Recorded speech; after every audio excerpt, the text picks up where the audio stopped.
ಇಲ್ಲಿ ಪ್ಯಾಕೇಜಸ್ ಬಗ್ಗೆ ಹೇಳಿದೆ.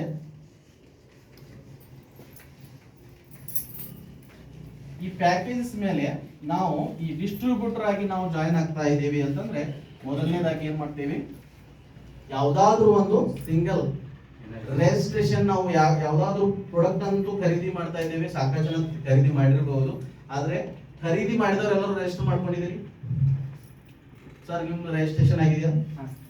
ಫಾರ್ಮ್ ತುಂಬಿದ್ದೀರಿ ಸರ್? ಶರಣು ಸರ್ ಕಡೆ. ಓಕೆ, ಸಾಕಷ್ಟು ಕಸ್ಟಮರ್ ನಾನು ಸಾಕಷ್ಟು 4 ವರ್ಷಗಳಲ್ಲಿ ನಾನು ಸೇಲ್ ಮಾಡಿದ್ದೇನೆ. ಬಟ್ ಯಾರ್ದು ಸೇಲ್ ಮಾಡಿರುವಂತ ಪ್ರತಿಯೊಬ್ಬ ವ್ಯಕ್ತಿಯ ಫಾರ್ಮ್ ಅನ್ನ ತಗೊಂಡು, ಕಸ್ಟಮರ್ ಬೇರೆ, ಡಿಸ್ಟ್ರಿಬ್ಯೂಟರ್ ಬೇರೆ. ಕಾನ್ಸೆಪ್ಟ್ ಮೊದಲಿಗೆ ತಿಳ್ಕೊಳ್ಳಿ. ನಾವೇನ್ ಮಾಡ್ತೀವಿ, ಕಸ್ಟಮರ್ ಯಾರು, ಡಿಸ್ಟ್ರಿಬ್ಯೂಟರ್ ಯಾರು, ನಾವೇ ಮೊದಲು ಕನ್ಫ್ಯೂಸ್ ಆಗಿರ್ತೀವಿ. ಮೊದಲಿಗೆ ನಾವು ಪ್ರಾಡಕ್ಟ್ ಕೊಡ್ತಾ ಇದ್ದೀರಾ, ಸೇಲ್ ಮಾಡ್ತಾ ಇದ್ದೀರಾ, ಅವರಿಗೆ ಏನು ನಿಮ್ಮ ಕಡೆಯಿಂದ ಏನು ಕೊಡ್ತಾ ಇಲ್ಲ, ಕಂಪನಿ ಕೊಡ್ತಾ ಇದೆ. ಹಾಗಾಗಿ ನೀವು ಸಿಂಗಲ್ ಪ್ರಾಡಕ್ಟ್ ಆದ್ರೂ ಸಹಿತ ಅವರನ್ನ ರಿಜಿಸ್ಟರ್ ಮಾಡ್ಕೊಳ್ಳಿ. ಸಿಂಗಲ್ ಪ್ರಾಡಕ್ಟ್ ಕೊಟ್ಟಾದ್ರೂ ಸಹಿತ ಅವರನ್ನ ರಿಜಿಸ್ಟರ್ ಮಾಡ್ಕೊಳ್ಳಿ. ಅದಕ್ಕೆ ಕಂಪನಿ ಅದನ್ನ ಪ್ರೊವಿಷನ್ ಇದೆ ಕಂಪನಿಯಲ್ಲಿ, ಒಂದೇ ಒಂದು ಪ್ರಾಡಕ್ಟ್ ನಿಂದನೂ ಸಹಿತ ಒಬ್ಬ ವ್ಯಕ್ತಿ ಜಾಯಿನ್ ಆಗ್ಬಹುದು, ರಿಜಿಸ್ಟರ್ ಆಗ್ಬಹುದು. ಹಾಗಾಗಿ ಆ ವ್ಯಕ್ತಿಗೆ ರಿಜಿಸ್ಟ್ರೇಷನ್ ಮಾಡ್ಕೊಳ್ಳೋದ್ರಿಂದ ನೆಕ್ಸ್ಟ್ ಮುಂದಿನ ಹಂತದಲ್ಲಿ ಅವ್ನು ಯಾವುದೇ ಪ್ರಾಡಕ್ಟ್ ಗಳನ್ನು ಖರೀದಿ ಮಾಡಿದ್ರೆ ಅವನಿಗೆ ಡಿಪಿ ರೇಟ್ ಅಲ್ಲಿ ಕಂಪನಿ ಕೊಡ್ತಾ ಇದೆ. ತದನಂತರ ಅವನಿಗೆ ಈ ಅಪ್ ಟು 50% ಆಫ್ ಅಲ್ಲೂ ಸಹಿತ ಅವನ ಐಡಿ ಮೇಲೆ ಅವನು ಖರೀದಿ ಮಾಡಬಹುದು. ಓಕೆ, ಇದು ಒಂದು. ಅದಾದ ನಂತರ ಈಗ ಐಡಿ ಬಂದು ರಿಜಿಸ್ಟರ್ ಮಾಡ್ಕೊಳ್ಳೋಕೆ ಹೇಳಿದೆ. ಅದಾದ ನಂತರ ಇಲ್ಲಿ ಇನ್ಕಮ್ ಯಾವ ರೀತಿಯಾಗಿ ಅಂತಂದ್ರೆ ಇಲ್ಲಿ ನೋಡ್ರಿ, ಯಾವ ರೀತಿ ಅಂತಂದ್ರೆ ನೀವು ಫಾರ್ ಎಕ್ಸಾಂಪಲ್ ಈಗ ನಾನು ಶ್ರೀ ಅಂತ ಒಬ್ಬ ವ್ಯಕ್ತಿಯ ಹೆಸರು ತೆಗೆದುಕೊಳ್ತೀನಿ. ಇಲ್ಲಿ ನೀವು ಏನ್ ಮಾಡ್ತೀರಿ, ಈಗಾಗಲೇ ಹೇಳಿದಂತೆ ಮಿನಿಮಮ್ ಒಂದು ಪ್ಯಾಕೇಜ್ ನಿಂದ ನಾನು ಎಕ್ಸಾಂಪಲ್ ಕೊಡ್ತೀನಿ. 1000 PV ಇಂದ ಶ್ರೀ ಸರ್ ಜಾಯಿನ್ ಆಗ್ತಾರೆ. ನೆಕ್ಸ್ಟ್ ಇವರು ಪ್ರಾಡಕ್ಟ್ ಖರೀದಿ ಮಾಡಿದ್ರು. ನೆಕ್ಸ್ಟ್ ಇವ್ರು ಏನ್ ಮಾಡ್ತಾರೆ, ಇಬ್ಬರಿಗೆ ಸರ್ ಪ್ರಮೋಟ್ ಮಾಡ್ತಾರೆ. ಇಬ್ಬರಿಗೆ ಪ್ರಮೋಟ್ ಮಾಡ್ತಾರೆ, ಎ ವ್ಯಕ್ತಿಗೆ ಪ್ರಮೋಟ್ ಮಾಡ್ತಾರೆ. ಅವರು ಸಹಿತ 1000 PV ಇಂದ ಜಾಯಿನ್ ಆಗ್ತಾರೆ, ಪ್ರಾಡಕ್ಟ್ ಅನ್ನು ಖರೀದಿ ಮಾಡ್ತಾರೆ, ಅವರು ರಿಜಿಸ್ಟರ್ ಆಗ್ತಾರೆ 1000 PV. ಅದಾದ ನಂತರ ಬಿ ವ್ಯಕ್ತಿಗೂ ಸರ್ ಶ್ರೀ ಸರ್ ಹೇಳ್ತಾರೆ, ಅವರು 1000 PV ಇಂದ ಜಾಯಿನ್ ಆಗ್ತಾರೆ ಅಂತ ಇಟ್ಕೊಳ್ಳೋಣ. 1000 PV ಇಂದ ಜಾಯಿನ್ ಆದಾಗ ಇಲ್ಲಿ ಈಗಾಗಲೇ ನೀವು ಮಾರ್ಕೆಟ್ ನಾಲೆಜ್ ಯಾರಿಗಾದ್ರೂ ಇದ್ರೆ ಬೈನರಿ ಸಿಸ್ಟಮ್ ಅನ್ಬೋದು, ಜೈಲ್ ಸಿಸ್ಟಮ್ ಅನ್ಬೋದು, ಅಲ್ಲಿ ಎಲ್ಲಾ ಕಂಪನಿಗಳು ಏನ್ ಮಾಡ್ತಾವಪ್ಪ ಅಂತಂದ್ರೆ 1000 PV ಎರಡು ಸೈಡ್ ಚೈನ್ ಅಂತ್ರಿ, ಬೈನರಿ ಅಂತ್ರಿ, ಏನು ಅಂತ್ರಿ, ನಾವು ಇಲ್ಲಿ ಆರ್ಗನೈಸೇಷನ್ 1 ಅಂತೀವಿ, ಇಲ್ಲಿ ಆರ್ಗನೈಸೇಷನ್ 2 ಅಂತೀವಿ. ಕೆಲವೊಬ್ರು ಲೆಗ್ 1 ಲೆಗ್ 2 ಅಂತ. ಓಕೆ, ಆದ್ರೆ ಅರ್ಥ ಮಾಡ್ಕೊಳ್ಳೋದಿಷ್ಟೇ, ಎರಡು ಬದಿ ಇರುತ್ತೆ. ಅದರಲ್ಲಿ ನಮ್ದು ಆರ್ಗನೈಸೇಷನ್ 1, ಆರ್ಗನೈಸೇಷನ್ 2.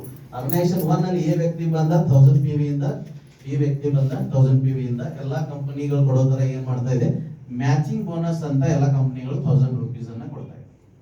ಕರೆಕ್ಟಾ? ಯಾರಿಗಾದ್ರೂ ನಾಲೆಜ್ ಇದ್ರೆ ಓಕೆ. ಒಂದು ಬೈನರಿ ಇನ್ಕಮ್ ಅಂತ ಕೊಡ್ತಾರೆ. ಇಲ್ಲಿ ಸೇಲ್ ಎಷ್ಟಾಯ್ತು, ಸುಮಾರು 25-30 ಸೇಲ್ ಆಯ್ತು. ಕಂಪನಿಗೆ PV ಬಂದು 2000 PV ಹೋಯ್ತು. ಅದರಿಂದ ಆ ಮಾಡಿದಂತ ವ್ಯಕ್ತಿಗೆ, ಎಫರ್ಟ್ ಹಾಕಿದಂತ ವ್ಯಕ್ತಿಗೆ ಕಂಪನಿ ಕೊಡ್ತಾ ಇರುವಂತದ್ದು 1000 ರೂಪೀಸ್. ಬಟ್ ವೆಲ್ಪೇ ಈ ಇನ್ಕಮ್ ಅನ್ನು ಸಹಿತ ಕೊಡ್ತಾ ಇದೆ. ಜೊತೆಗೆ ಒಬ್ಬನೇ ವ್ಯಕ್ತಿ ಬಂದ್ರು ಸಹಿತ, ಕೇವಲ ಎ ವ್ಯಕ್ತಿ ಬಂದ, ಅದಕ್ಕೆ ಸ್ಪಾನ್ಸರ್ ಇನ್ಕಮ್ ಅಂತ ಆಗ್ಲೇ ಹೇಳಿದ್ದೆ. ಇದು PV ಬಂದು ಬೈನರಿ ಮ್ಯಾಚಿಂಗ್ ಆದ ತಕ್ಷಣ 1000 PV ಅಂತ ಕೊಡ್ತಾನೆ ಇದೀವಿ ನಾವು. ಆದ್ರೆ ಇದಕ್ಕೂ ಮುಂಚೆ ಸ್ಪಾನ್ಸರ್ ಇನ್ಕಮ್, ಎ ವ್ಯಕ್ತಿ ಒಬ್ಬನೇ ಬಂದ ತಕ್ಷಣನೂ ಸಹಿತ ಕಂಪನಿ ಏನ್ ಮಾಡ್ತಾ ಇದೆ, ನಿಮ್ಮ ಅಕೌಂಟಿಗೆ 1000 ರೂಪಾಯಿಯನ್ನ ಕೊಡ್ತಾ ಇದೆ. ಅದೇ ರೀತಿಯಾಗಿ ಇಬ್ಬರು ಅಂದ್ರೆ ಬಿ ವ್ಯಕ್ತಿ ಬಂದ ತಕ್ಷಣ, ಇಬ್ರು ಬಂದಾಗ 1000 ರೂಪಾಯಿ ಬರೋದಿದೆ. ಆದ್ರೆ ಬಿ ವ್ಯಕ್ತಿ ಬಂದ ತಕ್ಷಣ ಮತ್ತೆ ಕಂಪನಿ ನಿಮ್ಮ ಅಕೌಂಟ್ಗೆ 1000 ರೂಪಾಯಿ ಕೊಡ್ತಾ ಇದೆ. ಆಸ್ ಇಟ್ ಈಸ್ ನಾನು ಮೊದಲೇ ಹೇಳಿದಂತೆ ಬೈನರಿ ಮ್ಯಾಚಿಂಗ್ ಬೋನಸ್ ಆಗಿ ಈ 1000 ರೂಪೀಸ್ ಸೇರಿಸಿದ್ರೆ ಮಾರ್ಕೆಟ್ ಅಲ್ಲಿ ಬೇರೆ ಕಂಪನಿಗಳು ಏನು 1000 ರೂಪಾಯಿ ಒಂದು ಕೆಲಸಕ್ಕೆ 1000 ರೂಪಾಯಿ ಕೊಡ್ತಾ ಇದೆ. ಅದೇ ಸಮಯಕ್ಕೆ ನಾವು ಅದೇ ಕೆಲಸಕ್ಕೆ ನಾವು 3 ಪಟ್ಟು ಇನ್ಕಮ್ ಅನ್ನ ವೆಲ್ಪೇ ಕೊಡ್ತಾ ಇದೆ. ಅದಕ್ಕಾಗಿ ವೆಲ್ಪೇ ಗ್ರೇಟ್ ಅನ್ಬೋದು.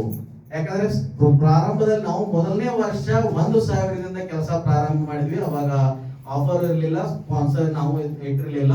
ಮೊದಲು ನಾವು ಸಹಿತ 1000 ಜರ್ನಿ ಸ್ಟಾರ್ಟ್ ಮಾಡಿದ್ದೇವೆ. ಆದ್ರೆ ಪ್ರತಿ ವರ್ಷ ನಾವು ಅಪ್ಡೇಷನ್ ಮಾಡ್ತಾನೆ ಬಂದಿದ್ದೀವಿ ಪ್ಲಾನ್ ಅಲ್ಲಿ. ಹೀಗಾಗಿ ಈಗ 3000 ರೂಪಾಯಿ ನೀವು ಅದರ 3 ಟೈಮ್ಸ್ ಇನ್ಕಮ್ ಅನ್ನ ನೀವು ಪಡ್ಕೊಳ್ಬಹುದು.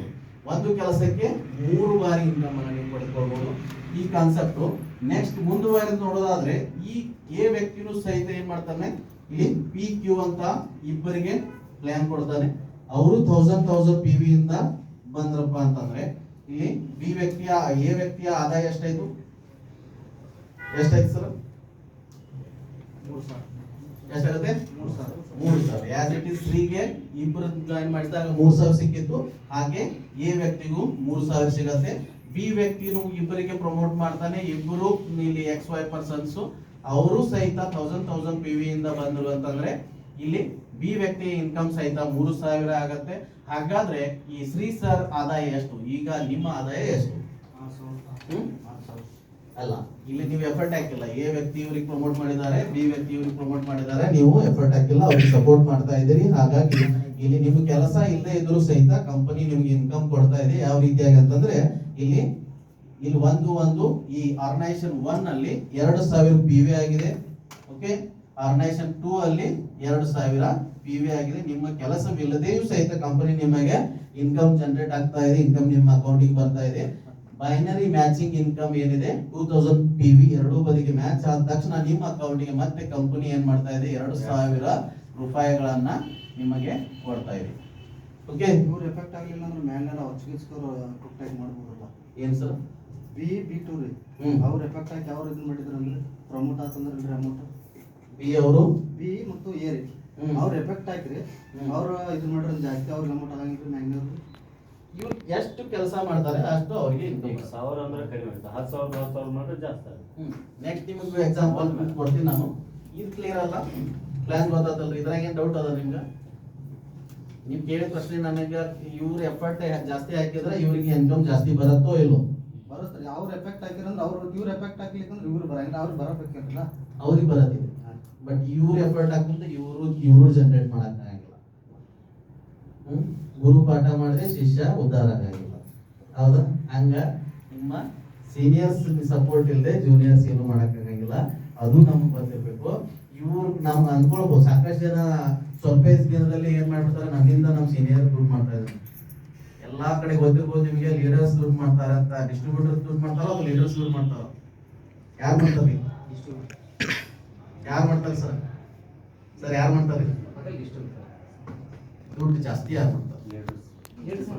ಲೀಡರ್ಸ್ ಮಾಡ್ತಾರೆ. ಹಾಗಾದ್ರೆ ಇಲ್ಲಿ ಇವರಿಂದ ಎ ಬಿ ವ್ಯಕ್ತಿಯಿಂದ ಶ್ರೀ ಅಂದ್ರೆ ಲೀಡರ್ ದೊಡ್ಡವನಾಗ್ತಾನೆ. ಓಕೆ, ಬಟ್ ಇವರು ಡಿಸ್ಟ್ರಿಬ್ಯೂಟರ್ ಆಗಿ ಉಳಿಯೋಕೆ ಕಾರಣ ಯಾರಾಗಿರ್ತಾರೆ?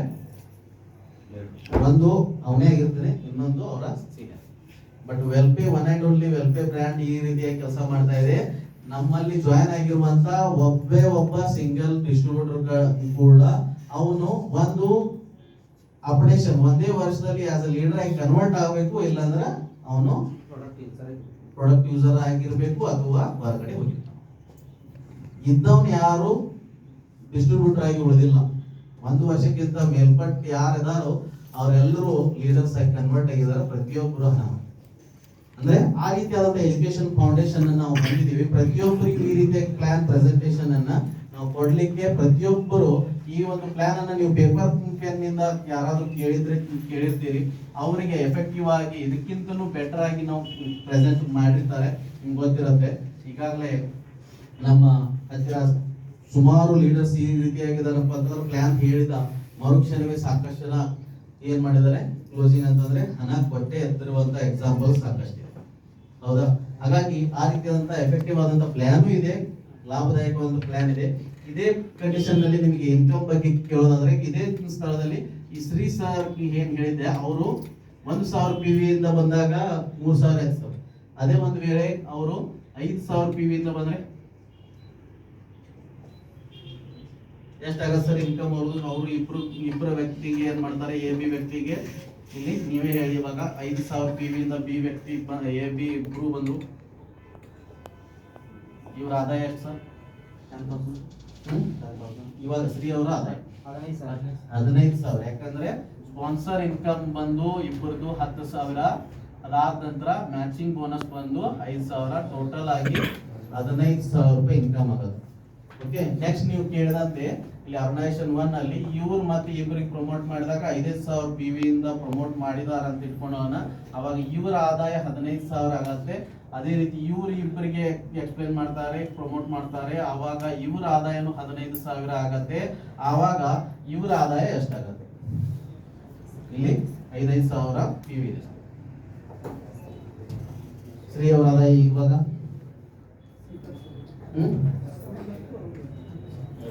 ಇಲ್ಲಿ ಎಷ್ಟಿರತ್ತೆ ಕಾನ್ಸೆಪ್ಟ್? 10,000 ರೂಪಾಯಿ. ಯಾಕಂದ್ರೆ 5 ಸೇರಿಸ್ಬೇಕು. ಈ ಬದಿಗೆ ಆರ್ಗನೈಸೇಷನ್ 1 ಅಲ್ಲಿ 10,000 PV ಇದೆ, ಆರ್ಗನೈಸೇಷನ್ 2 ಅಲ್ಲಿ 10,000 PV ಇದೆ ಅಂದಾಗ ಶ್ರೀ ಅವರ ಆದಾಯ 10,000 ರೂಪಾಯಿ ಆಗುತ್ತೆ. ನಮ್ಮ ಹತ್ರ ಎರಡು ಪ್ಲಾನ್ ಅದ. 1,000 PV ಇಂದನೂ ನಾವು ವರ್ಕ್ ಮಾಡಬಹುದು, ಮತ್ತೆ 5,000 PV ಇಂದನೂ ಮಾಡಬಹುದು, 10,000 PV ಇಂದನೂ ಮಾಡಬಹುದು. ಇದೇ ಸ್ಥಳದಲ್ಲಿ ಒಂದು ವೇಳೆ ನಾವು ಈ 10,000 PV ಇಂದ ಈ ವ್ಯಕ್ತಿ ಕೆಲಸ ಮಾಡಿದ್ದೆ ಆದ್ರೆ, ಇವ್ರು 4 ಜನ 10,000 PV ಇಂದಲೇ ಕೆಲಸ ಮಾಡಿದ್ದಾದ್ರೆ ಇಲ್ಲಿ ಒಂದೇ ಬದಿಗೆ 20,000 PV ಆಗತ್ತೆ, ಇಲ್ಲಿ ಒಂದೇ ಬದಿಗೆ 20,000 PV ಆಗತ್ತೆ ಅಂದಾಗ ಶ್ರೀ ಅವರ ಆದಾಯ ನೇರವಾಗಿ 20,000 ಆಗುತ್ತೆ. ನಾವು 1,000 PV ಇಂದ ಕೆಲಸ ಸ್ಟಾರ್ಟ್ ಮಾಡಿದ್ದೆ ಆದ್ರೆ ನಾವು 3,000 ಆದಾಯವನ್ನ ಮಾಡ್ತೀವಿ. ಅದೇ ಒಂದು ಸ್ಥಳದಲ್ಲಿ ನಾವು 10,000ದಿಂದ ಸ್ಟಾರ್ಟ್ ಮಾಡಿದ್ದೆ ಆದ್ರೆ 10,000 ಪ್ಲಾನ್ ಕೊಟ್ಟು ಶ್ರೀ ಸರ್ ಪ್ಲಾನ್ ಹೇಳಿದ್ರೆ, ಅವ್ರು ಪ್ರೆಸೆಂಟ್ ಮಾಡಿದ್ರೆ ಅವರಿಗೆ ಏನಾಗುತ್ತೆ? ನೇರವಾಗಿ 30,000 ರೂಪಾಯಿ ಆದಾಯ ಬರುತ್ತೆ. ನಾವು ಪ್ಲಾನ್ ಪ್ರೆಸೆಂಟೇಶನ್ ಯಾವುದನ್ನ ಮಾಡ್ತೀವಿ ಅನ್ನೋದ್ರ ಮೇಲೆ ಡಿಪೆಂಡ್ ಇದೆ ನಮ್ಮ ಬಿಸ್ನೆಸ್, ನಮ್ಮ ಇನ್ಕಮ್. ನಾವೇನ್ ಮಾಡ್ತಾ ಇದೀವಿ? ಮೊದಲಿಗೆ ಹೇಳೋದೇ ನಾವು 500 PV 1000 PV ಹೇಳ್ತೀವಿ, ಹೌದಾ? ನಮ್ಮ ಹತ್ರ ಲಕ್ಷ ಗಟ್ಟಲೆ PVs ಇರುವಂತ ಪ್ಯಾಕೇಜಸ್ ಇದೆ. ಸಾಕಷ್ಟು ಜನ ದುಡ್ಡು ಇಲ್ದವ್ರು ಯಾರು ಇಲ್ಲ. ನಾವೇನ್ ಮಾಡ್ತೀವಿ? ನಾವೇ ಮೊದಲು ಚೇಂಜ್ ಸಿಸ್ಟಮ್ ಅಂದ್ರೆ ಸರ್ ಸ್ಟಾರ್ಟಿಂಗ್ ಪ್ಯಾಕೇಜ್ ಅಷ್ಟೇ ಕ್ಲಿಯರ್, ಹೌದಾ ಸರ್? ಸ್ಟಾರ್ಟಿಂಗ್ ಪ್ಯಾಕೇಜ್ ಅಷ್ಟೇ ಕ್ಲಿಯರ್, ಹೌದಾ? ಸರಿನಾ ಸರ್? ಸ್ಟಾರ್ಟಿಂಗ್ ಪ್ಯಾಕೇಜ್ ಕೇಳುವಂತದ್ದಲ್ಲ, ಮ್ಯಾಕ್ಸಿಮಮ್ ಪ್ಯಾಕೇಜ್ ಕೇಳ್ರಿ. ಇನ್ಕಮ್ ಎದ್ರಾಗ ಐತಂದ್ರೆ ಮ್ಯಾಕ್ಸಿಮಮ್ ಹೋಮ್ ಶಾಪಿಸ್ನಾಗ, ಹೌದಾ? ತಗೊಳ್ಳೋರ್ಗೂ ಇನ್ಕಮ್ ಆಗ್ಬೇಕು, ನಿಮ್ಗೂ ಇನ್ಕಮ್ ಆಗ್ಬೇಕಂದ್ರೆ ಹೋಮ್ ಶಾಪಿಸ್ನಾಗ ನೀವು ಕನ್ವರ್ಟ್ ಆಗ್ರಿ. ಇವಾಗ ಅದೇ ವ್ಯಕ್ತಿಗೆ ನೀವು ಏನ್ ಮಾಡ್ತಾ ಇದ್ರಿ? 10,000 ಪ್ಲಾನ್ ಒಂದ್ ವೇಳೆ ಹೇಳಿದ್ದಾದ್ರೆ ಶ್ರೀ ಅವರು, ಅವ್ರ ಆದಾಯ 30,000 ಆಗ್ತದ. ನೀವು ವಾರಕ್ಕೆ ಕ್ಯಾಪಿಂಗ್ ಅದ, ವಾರಕ್ಕೆ ವೀಕ್ಲಿ ಇನ್ಕಮ್ ಇದ. ಹಾಗಾಗಿ ವಾರಕ್ಕೆ ನೀವು ಆದಾಯ 3,000 ತೆಗೆದುಕೊಳ್ಬೇಕು ಅಥವಾ 30,000 ತೆಗೆದುಕೊಳ್ಬೇಕು ಅನ್ನೋದನ್ನ ಡಿಸೈಡ್ ಯಾರು ಮಾಡ್ತಾರೆ? ನಾವೇ ಮಾಡ್ಬೇಕು. ನಮಗೆ ಆದಾಯ ಎಷ್ಟು ಬೇಕು ಎಂಟರ್ ಆಗೋಕ್ಕಿಂತ ಮುಂಚೆ, ರಿಜಿಸ್ಟರ್ ಆಗೋಕ್ಕಿಂತ ಮುಂಚೆ ನೀವು ಆ ರಿಜಿಸ್ಟರ್ ಫಾರ್ಮ್ ಅಲ್ಲಿ ಕೆಳಗಡೆ ಬಂದ್ಬಿಡಿ ನೀವು, ಸರ್ ನನಗೆ